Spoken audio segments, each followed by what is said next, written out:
Yo, yo, yo! This is Big English Stand-Up. How are you, everybody? We're back. Sorry to be away, but certain people are just too damn busy to... I'm here with Yevgeniy Chebatkov. How are you, man? Hey, thanks for having me here. Steve Foreman here. Oh, my God. Hey. Awesome, man. What's been going on? How's the radio? What's going on? What's going on? You know that. Yeah, I want to hear it. I quit comedy radio. You quit comedy radio? Yeah, I worked 3 years there, and that's enough. Right. That was a cool time, but now my new co-host, yes, they're not in my team. You know what I mean? Right. Like maybe I'm not a part of their team. That's the way to say better. Mm-hmm. And first of all, I gotta tell you something. You mean they didn't click? You didn't click with them? Yes, exactly, exactly. Okay. Yeah, and two guys. They're pretty nice people, and the funny guy. But one problem is they always trying to makes it funny everywhere. Right. We just started to discuss some news, and when I just like, yesterday in Lipetsk, and they're like, Lipetsk. Lipetsk. Right. I'm like, okay. Let me get to the punchline. Yes, yeah. And they're like, that's annoying. Lipetsk is like, because it's Lipki. Oh, shit. Right. Oh, maybe we stop here, please? And we, and one of those guys, I mean, I really lost him, but that's, his lifestyle, I just can't understand. I told you a little bit before that he's got 3 wives now and 2 kids. Right, he's had 3 wives. Had 3 wives, and now, of course, not in the same time. And now he's got a new one, but 2 previous, each of them, they've got a kid from him. And Sid spreader, right? And just one, though. Oh? He's got 1 kid from each ex-wife. Yes. Right. Yeah. And this wife is pregnant or not yet? No, not yet. No? But who knows? And he told me that once he visited his hometown, St. Petersburg, and his mother place, and he was there with his mom and also 2 his ex-wives with the kids, and his wife now, and he said, well, that was actually a horrible weekend. And no, because grandma, I mean, look at it from grandma's point of view. Grandma wants to see the grandkids. Yes, of course. And him. She wants to see her son and her grandkids. Yeah. That's what she wants to see. Yeah. But then, she didn't want to see a whole bunch of different ladies. Just son and grandsons. So, let's be clear. If grandma wants to see her son and her grandkids, she gets 3 wives into the bargain. Yeah. Yeah, that's what's up. That's how it works. And the funny is that he's a wedding host. Oh, is he? Oh, God. We talked about this before. Yes. And and when he has his first wife, he had a first wife, and he was hosting a wedding, and in the end of the wedding, he was like, "Wow, this lady in white looks pretty nice." And so after a few weeks, he didn't. cheated. Yeah, he cheated with a bride, and that's actually his second wife. No way! Yeah. Whoa! And after like 4 years, she cheated him. She did? Yeah, and he was like, what the hell? How could you? How could you? How could you? My God. This guy is nuts. Uh-huh. Oh, wow. Yeah, and I forgot to say he's 31. He's only 31! He's on his 3rd wife at 31. Wow. This is, listen, if anybody can beat that, right, get in touch. I mean, this is truly old school. Because when you read about some poets or writers from like 100 years ago. Yeah. You know, you read about their lives and go, oh, this guy was married 3 times. This guy was married 5 times. Because they had nothing. Yeah. I mean, no electricity, no Xboxes. So, I mean, they didn't have Instagram. I mean, what are you going to do? No Instagram, right. Nothing. Of course, I mean, that's what you did. Uh-huh. But I tell you what, mate, 3 wives at 31, that is... Yeah, that's nice. Where does he find the energy? Well, but I see right now, looking at him, I see he's got no energy now. So that's probably all his energy, which you got for all your life.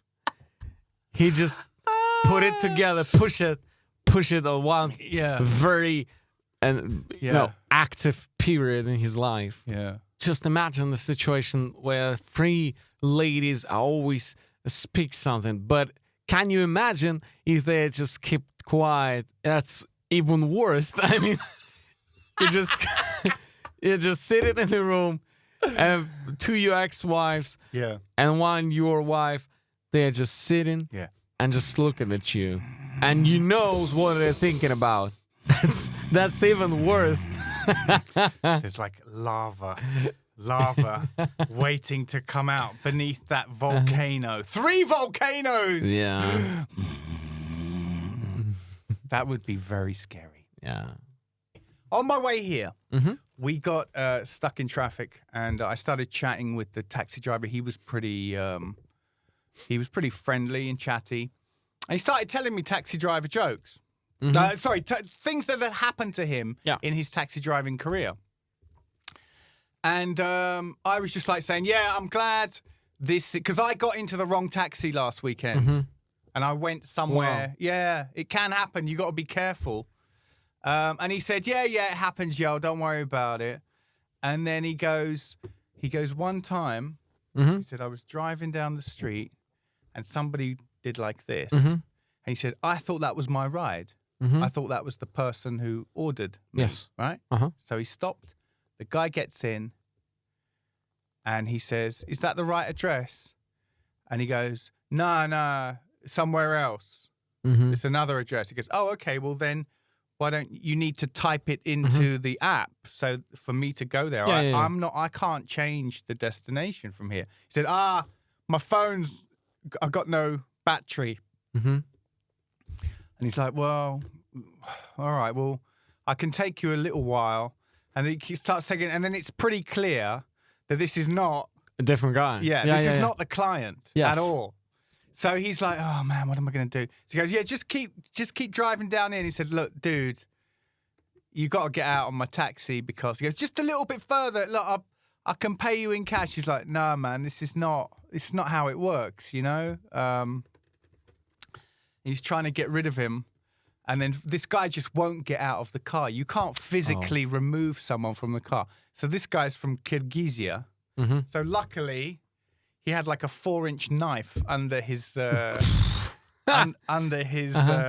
seat. So he had to just go, look, takes out the knife. If you don't get out of my cab, and the guy just like leaps out of the car. But this guy's a very nice, young, very calm guy. He said, what else can I do? Obviously, you know, he said he's a martial arts champion. Wow. He doesn't need knives. But he knew it's that... It's easy to demonstrate a knife. You don't want to start... Faster. That's much faster. Just so dull. It's so dull. You know, when you've trained martial arts, it's so dull manhandling someone who hasn't actually attacked you. It feels really strange. Like to just sort of grab someone, like you're like, why would I do that? I'm not a doorman at a nightclub. So that was one. Then there was another time. He said he was driving along at night, and this guy goes, "Can you take me home?" So he takes him home, and the guy goes, "Okay, just wait here. I'll just go to my flat, get you the money." And I'll come back. And this guy's just like, yo, well, can you leave me your passport or something? Leave me something. I can't just, it's not how it works. Yeah. You know what this guy said? He goes, what? I love this. He goes, well, can't you see how I'm dressed? Ты видишь, как я одет? He goes, do you think I'm homeless? You think I don't got the money? What do you know? And then he said to him, your soul is empty. He said to him. Just because he said, and this guy's just going like, dude, I just met you half an hour ago. Why are you taking that personally? That I don't. It's just extraordinary. Some of the people you get as a taxi driver, you know. And what in the end? This guy, he's brought the money. He went up to the flat with him. And I said to him, I said, what a strange way to get out of that situation. Like, refer to how you're dressed. Like, what kind of person says that? And I said to him, I said, was he dressed like super rich? Did he really look? Was he dressed really nicely? And he goes, no, not really. Just average, really. Do you see how I'm dressed? Huh? You think this pants? Huh? Imagine you did that. Yeah. I'm sitting in a sports suit in a Reebok tracksuit right now. Do you see how I'm dressed? You don't believe me? You see that? What was it? You see something broke about this, bitch? I don't know. If you just come from the gym, I don't know.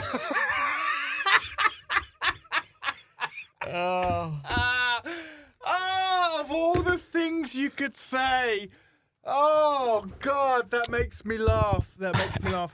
Okay, there's one more. I got one more taxi driver story he told me. It was very funny.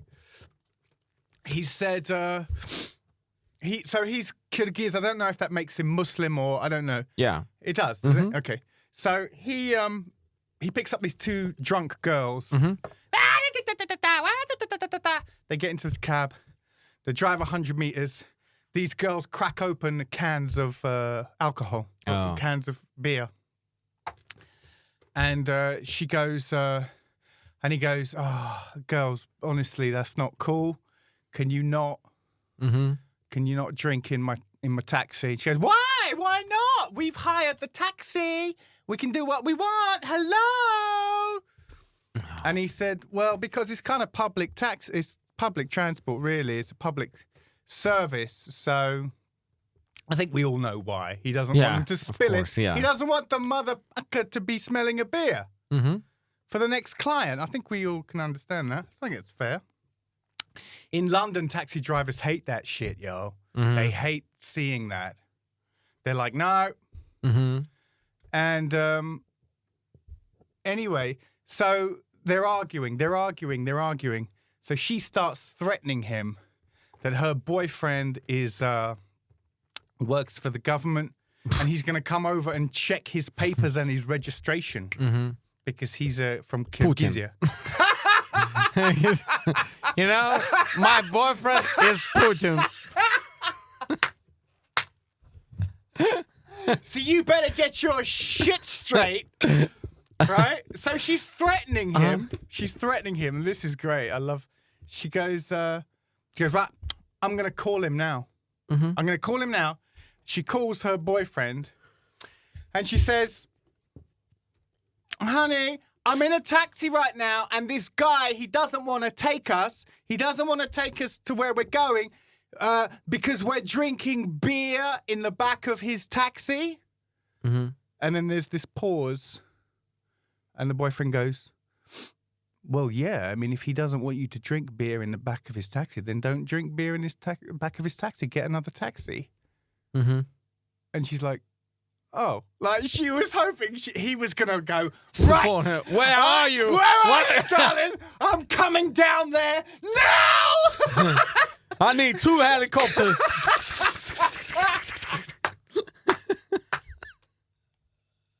But I love that. You threaten someone through your boyfriend. You call your boyfriend, and the boyfriend agrees with the other guy. Actually, you're being really hysterical, bitch. I hope you're not coming over here now. Yeah. Damn. Hey, that's the thing. Has that ever happened to you? Nothing like this ever happened to me in London.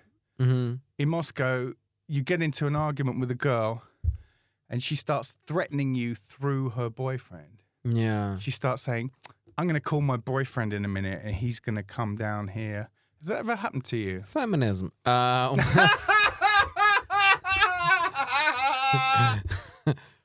Well, that's definitely happened to me sometimes. Yeah. But that's in Tomsk probably. Yeah, Right. in Tomsk.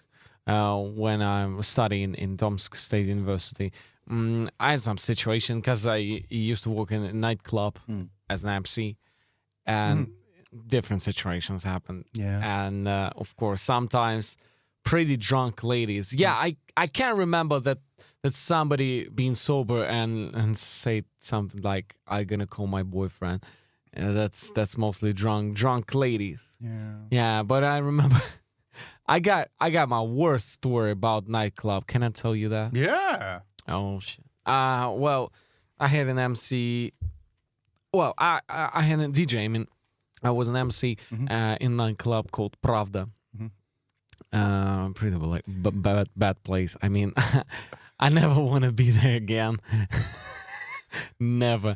And Shout out to Pravda nightclub. yeah. And I remember I was hosting night, and one guy just came to me, big bold guy, and was like, I wanna track put Denis Maidanov. I want. Do you know Denis Maidanov? I don't actually. Well, you're a happy one.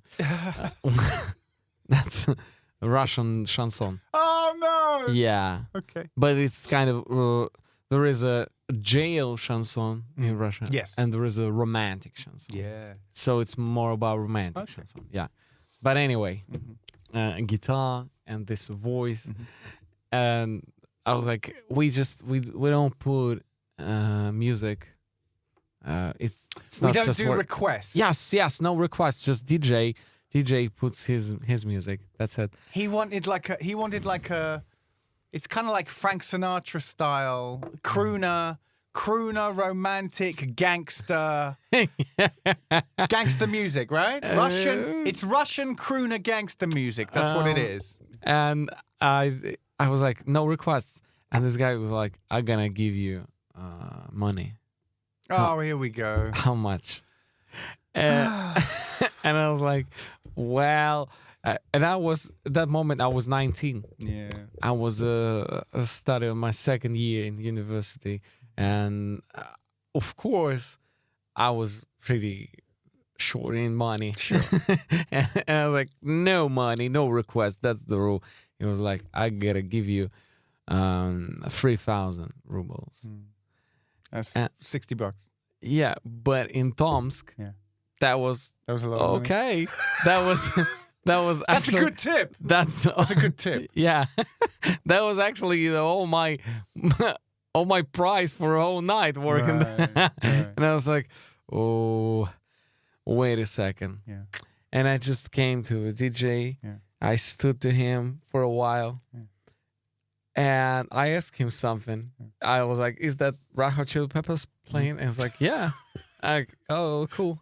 I just came back to this drunk, bold guy. I was like, well, DJ said we need more. And I was like, how much? I was like, I don't know. Just more. And he was like, I got to give you 5,000 rubles. And I was like, okay. So he gave me 5,000. I took 5,000 rubles. And I came to... Please don't judge me. Please. I love it. Go on. And I came to a manager and I was like, this guy is threatening me. Can we just put him out, Yeah. please? Yeah. And they're like, yeah, no problem. And two guards came, took him, and threw away out of the club.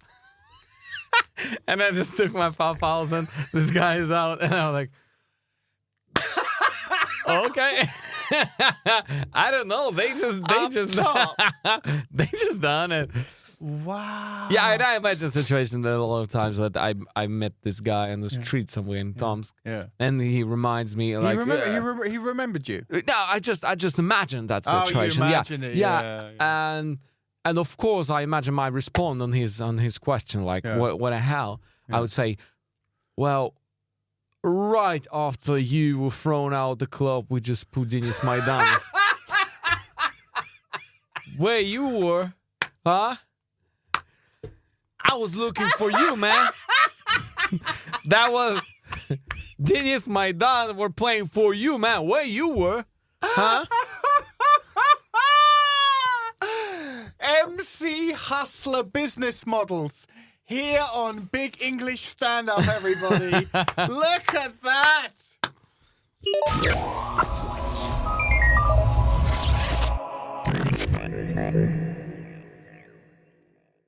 Well, I was just walking on the street doing nothing. Like that's a Sunday, and I had only my radio show that day, and in the end, I was hosting in nightclub as an MC, and I saw three guys, and I saw them, and understood that they are not from Tomsk, not from Russia, because they dressed different. They're heavy. I just saw them, and they saw that I looked at them, and one of them is in English. It was like, "Excuse me, do you speak English?"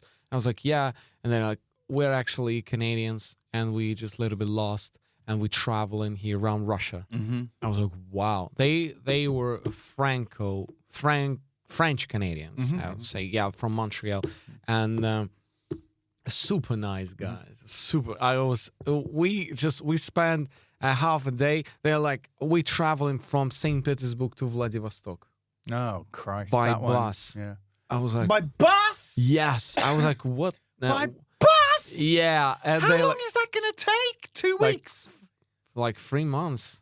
They just stops in every city for a day or two.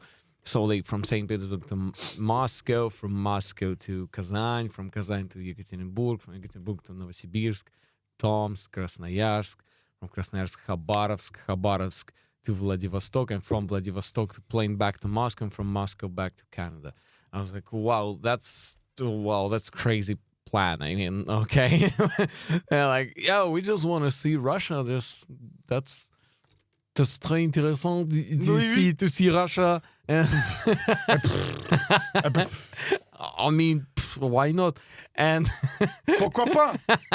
Pourquoi pas, non? Pourquoi pas? And we came to a nightclub, and that was a period.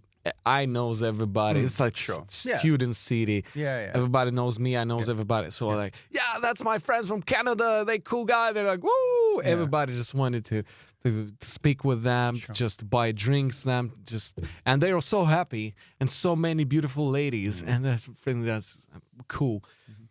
And I was hosted. We were dancing, just fun, super cool. And they were dancing, and then it was already like 3 o'clock at night, 4 o'clock at night, and they still dancing. They're like, "Oh, so cool, man! Oh, un petit compliment." I'm done. I go to sleep. Yeah. So, and I asked a friend of mine who was standing there. I was like, "Please, can you please check that they're gonna be okay?" Mm-hmm. Because they live pretty close to their hotel, pretty close to nightclub. Mm-hmm. I was like, just make sure they're okay. Yeah, I left my number. I was like, I just go in, and everything were fine. But in the morning, I'm waking up and I saw like 25 missed calls, and I was like, oh, that's not good. Sounds like not good. And that's different numbers calls me, and one of them is the main the god of the nightclub, security guard of the nightclub. Yes, and I called back to security and like, you should better come back and to the club and see what's going on. I was like, okay. And the situation was, one of my Canadian friends, he found a girl, and they were dancing. And one guy just came to him and was like, what happened? Why are you dancing with her? And the Canadian guy, he asked her, he was like, that is your boyfriend? She was like, no. I was like, get a hell, man. And just kept dancing with her. keep dancing. Alors, And- on danse, And in a few hours, dance. just security came, took this Canadian guy and just throw it outside the club. And they start fighting. Like, what the hell? They start fighting. It was a short fight. And a friend of mine, I asked to look at them. He got so drunk that he understood nothing. But he tried to protect my Canadians. And he's got beaten pretty hard by securities. Yeah. By security. Yeah. Woo! And I was in the club and security and probably they might lose it. And there was there was 2 passports. Jeez. Yes, one cell phone of them. Yeah. And it's like just a card holder. A wallet. Yeah. With the money, with the cards and everything. Yeah. And I was like, wow, that's probably that's what you need when you travel through Russia by bus. All those things you need. And I saw a time, it's 10 o'clock in the morning, and they told me like they leave it like 10:15 from Автовокзал, and I just ran there to Автовокзал, and they're standing very sad, and I just came with their passports and money and stuff, and they're like, "Oh my God, you got everything! Oh my God, we were thinking what we gonna do. We just started thinking what we're gonna do." Because that cell phone, that was the only one there. They put my number. Right. So they just got nothing. And I was like, what actually happened? Yeah. What happened? And the story was that this guy, Canadian, who was dancing with the girl, she was not a girlfriend, but wife of the owner of the club. Oh, is that all? So owner of the club, he's got his wife, and they just had a bad conversation, and they just fights all the evening. And she was like, you know what? Jealous. You know what? I gotta dance with that guy. Yeah. So just get out here. And she would dance with him all night. Wow. And so the owner of the club, he was just looking at that for a while, then got a little bit drunk, and it was like, what the hell is going? Just throw them out of my club. So that was the way. And I look at them; they're all beaten. They are, really. Yes, really. Not so hard, but with some. You can bruises, see that. Yeah. And I'm like, we're gonna travel to Krasnoyarsk. Man, that was the best city we traveled. And I'm like, okay. Oh, nice. Hey, you remember that time where you started dancing with the owner's wife, and then the security guards threw us out and beat the shit out of all of us? Do you remember that? Yeah, I remember that. That was a good night. Yeah, that was a good night.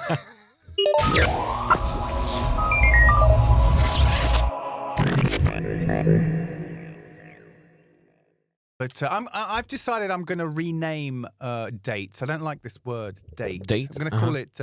Let's go to the French. Let's say rendezvous. You know what I mean? From now on, I'm not going to say, hey, do you want to go on a date? I'm going to say, would you like to go on a romantic rendezvous? A romantic rendezvous. It's much better, isn't it? Oh, yeah. Just all the French, they can make it better. The French make everything better. Oui, c'est ça. So anyway, what happened was I was in this bar and this girl challenged me to table football. Ka-ching, ka-ching, ka-ching. Now, I'm quite good. I'm all right. In that we had a table at my flat for 1 year at university. So I got okay. Wow. Got okay. With my left hand, I'm all right. She whipped me 10-0. Oh, you serious? She beat me 10-0. And I said, and she said, I'm from Petersburg. You know, in Petersburg, they like to play it. It turns out she's friends with somebody that I know. And I really don't like this guy. I really don't like him. So I was just like, oh, you're friends with him? Really? Why? Wait, and he's also a foreigner, huh? He's also a foreigner.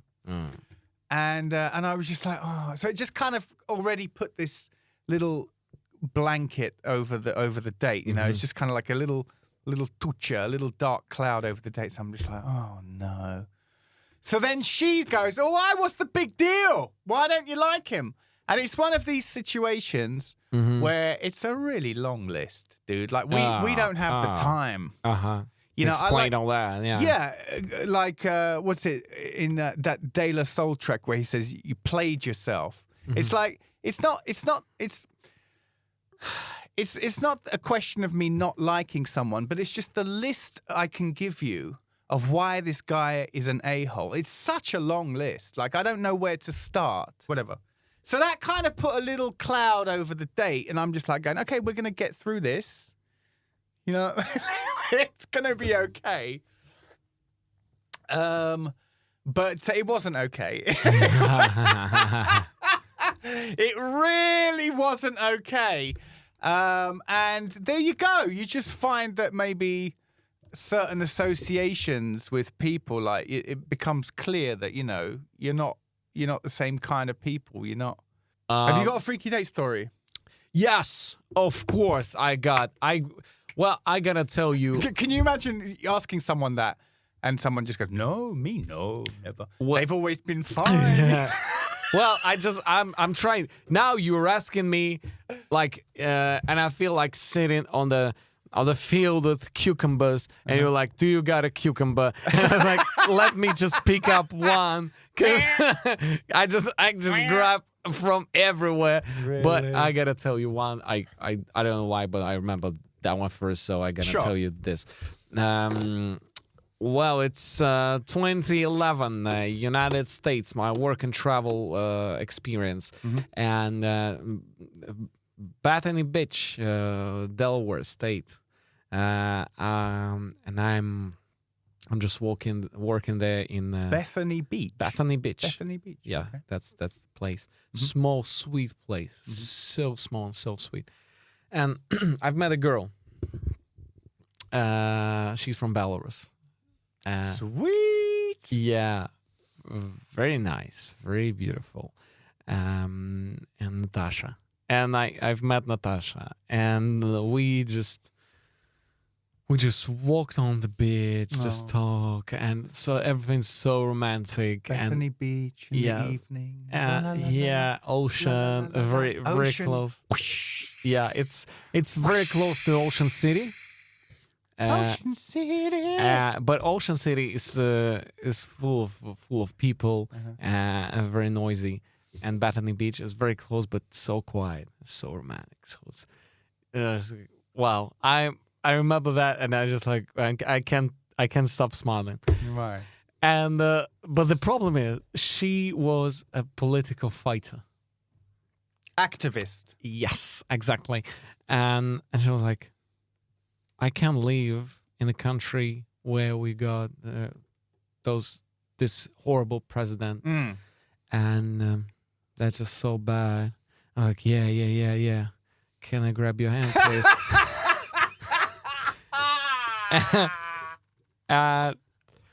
Do you remember? Well, no, I gotta say it this way. We were sitting on the beach. That's the morning. We just woke up and goes to the beach to the sunrise, and as we saw dolphins there. So it's ocean, dolphins, sunrise, wonderful. We're sitting close to each other.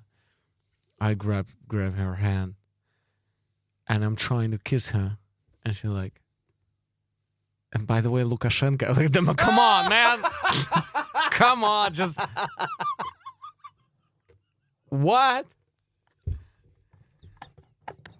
And you're like, what do you think about Lukashenko? I don't think about Lukashenko.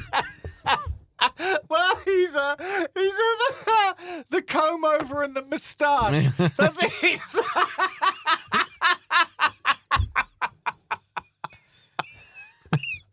Lukashenko is what you think about when you're trying not to come too fast. That's what he is. Oh, he's such a handsome man. Yes. Oh. And wow. She was that's what you would call very politically engaged. Yeah, She's a politically engaged very girl. politically engaged, yeah. Sunrise, dolphins, on the beach. Nice young man holding your hand. The political situation in Belarus is absolutely intolerable. And she stayed in the United States, by the way, with a program we're in, and I came back to Russia, and she was like, I never going back to Belarus. I just gonna stay here. While we're on the subject, big shout out to the people in Belarus. Well done, guys. Democracy is very, very hard, as you guys are finding out. This is what a lot of people in the Eastern Bloc don't realize. It's really hard. So well done to you all, and I hope you get some kind of results. Everyone's impressed. Yeah, I'm waiting for it because I mean, I have no connections with Belarus, but I just watching it and I'm like, oh please. Yeah, you can see it's pretty clear what's going on here. Please, yeah.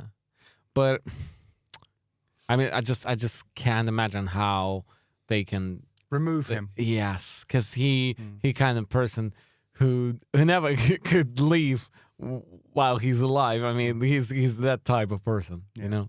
Exactly. So just quickly, for those who have not been following it, I'll just quickly tell you that we have a guy in Belarus, which is this little country which is kind of near, well, it's next to Russia and Poland and Lithuania and Ukraine particularly.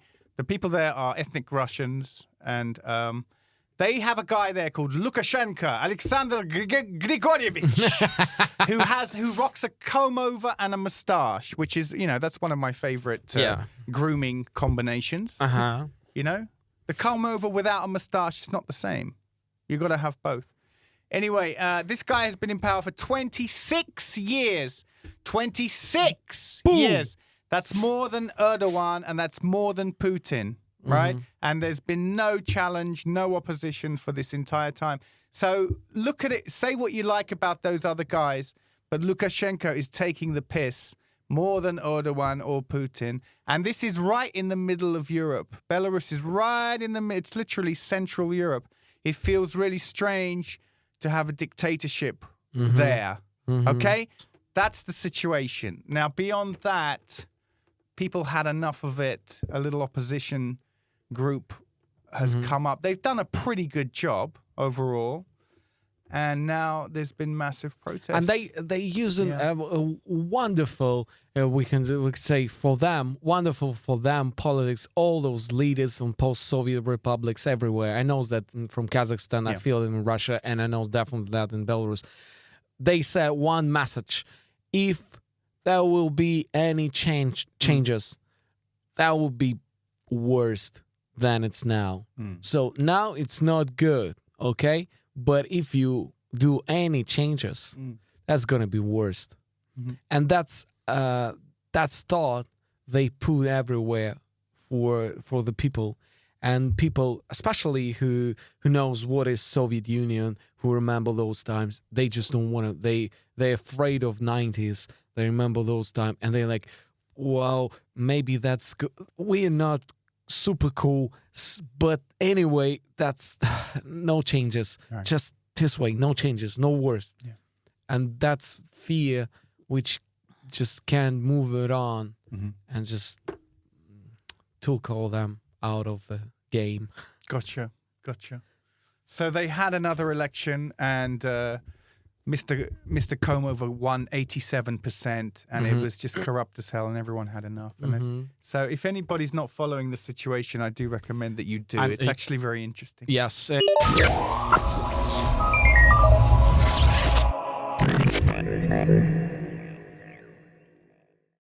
The kind of people who we're talking about, the kind of people, Americans is who we're talking about.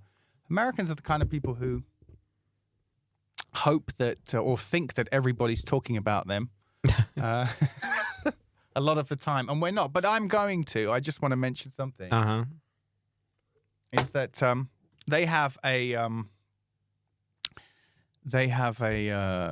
election in November. Okay, so we're going to find out if Trump gets another 4 years. 4 years. Okay, we're going to find out in November. It's kind of interesting, but what do you think?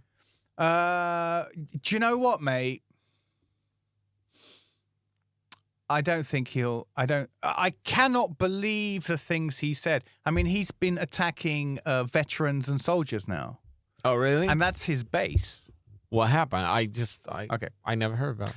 Well, during the week, basically, it came out. It was reported. It's not recorded on audio or anything. Yeah. But it's just reported over and over and over again. So journalists and former politicians are stacking their reputation on this. Mm-hmm. So that means something.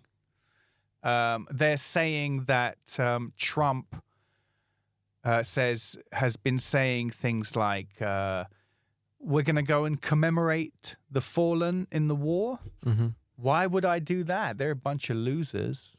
What if you go to war and get killed? I mean, what a loser. Why would you do that? I mean, what's in it for you? Oh. He's just been saying some incredibly mean things about ex-military. He actually said that the people who get shot on war, they're losers. Yeah. They're fired from the from war. Why would you do that? Come on. So, needless to say, he wasn't drafted for Vietnam because he's a rich boy. Uh-huh. But a lot of his generation went to Vietnam. Mm-hmm. So, did they? Am I getting that wrong? I've got a few friends in America, Mm-hmm. and I'm Skyping with a guy from California.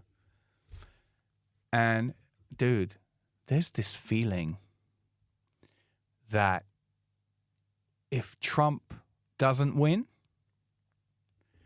all these gun guys, all these militia type guys, these good old boys with guns, they're going to rise up. Oh, wow. And it's going to kick off. It's already been kicking off with Black Lives Matter. Yeah. And people are afraid, genuinely intelligent, grown people are really afraid that at election time it could go off. It will be like a new revolution will happen. Because all the people, Trump's base, have all got guns!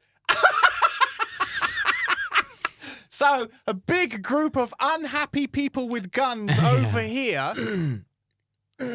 And, I don't know, free thinkers and, let me think, black people and, and that. Over here. Yeah. You see what I'm saying here? Mm-hmm. Like, now I think it's paranoia. I'm putting on the record. I don't think anything's going to happen. Mm-hmm. Because paranoia and fear is another part of American culture. But what you are saying is better Trump to be a president again, right? You want me to say that out loud? Yeah. It's one of those times where I will hear myself saying the words, but I won't be able to believe that they're. That's not the way I look at it. No. But, dude, it's like whispers. I keep hearing this. Mm-hmm. And it's from people that I know, but also on the internet, commentators. They really think that the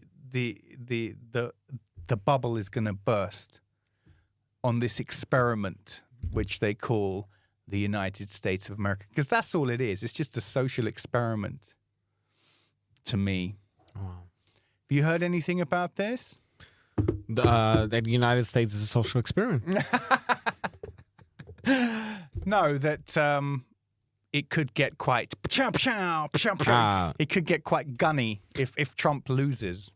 Well, that's actually first time I hear something like that. Yeah, but I can't imagine that situation. And of course, I know that a lot of people with guns are supporters of I think Donald you've Trump. probably spent more time in America than I have. I mean, even same period of time. Yeah, I don't know. Can you imagine such a thing? The other thing, people who I respect, people who I think are intelligent, are also saying things like, I think even Joe Rogan said it, actually. Mm-hmm. Said something like, I reckon if Trump loses, he will refuse to leave. Yeah. Hey, Mr. Lukashenko, what exactly I should do? How ironic is it? Is that like a dyed-in-the-wool capitalist magnate like Donald Trump, down the line, actually his ideal status actually looks more like some kind of communist dictator. Mm-hmm. He behaves like an authoritarian dictator. No. Mm-hmm. In terms of political science, he is authoritarian. Yeah, that's interesting. Did I ever tell you I'm quite a big fan of Stalin, but yeah. But anyway, I see that. no. But I've read and I've understood. Do you know what I mean? Mm-hmm. I've read, I've understood that pyramid of thinking as a touching off point. Yeah. So that's the example that I'm talking about. Is that Trump loses, and then the White House gets surrounded by Billy Bob and John Bob. And we come down from Virginia, and like with no teeth and big guns and mullets. I saw the Fox News and they say you're bad, we good. We gonna go in and then get paid. Yeah. We gonna make you pay back, man. Mary Jane, Mary Jane, where's baby Bob? I got my shotgun with me. That's what people are thinking, dude. By the way, I never been in America. Is it a bad word to say? What? To say redneck? Is it bad to say? No, it's okay. Redneck, yeah. Yeah, I never saw actually rednecks in the United States because I never visited a place like that. Right. I was in the States. I was only in New Jersey, New York, Delaware, California. So actually, most popular. It's a mystery to you. Yeah, and so I don't know how exactly it looks. I've been in Boston, also in Philly, and all those places. It's not about that type of America we're talking about. I never been in the South. I never visited Texas or something. Sure. So I don't know what kind of people they are, but they're huge. I mean, there's a lot of them. There's enough of them to elect a president. Yeah. Yes, exactly. Yeah. And I saw all those sweet Democrats and sweet, very sweet liberal people with San Francisco. Come on, what is that? There you go.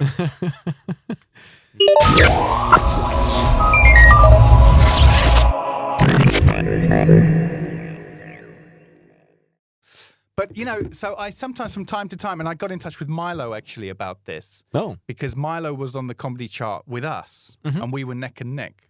Yeah. And I texted him and I said, yo, we're neck and neck in the comedy chart on the podcast. And he's like, oh, I didn't know anything about this. He didn't know that there was access to podcast charts. It's recent. It hasn't been going very long, by the way. But you can look out and you can find where you are on iTunes and stuff and the podcast.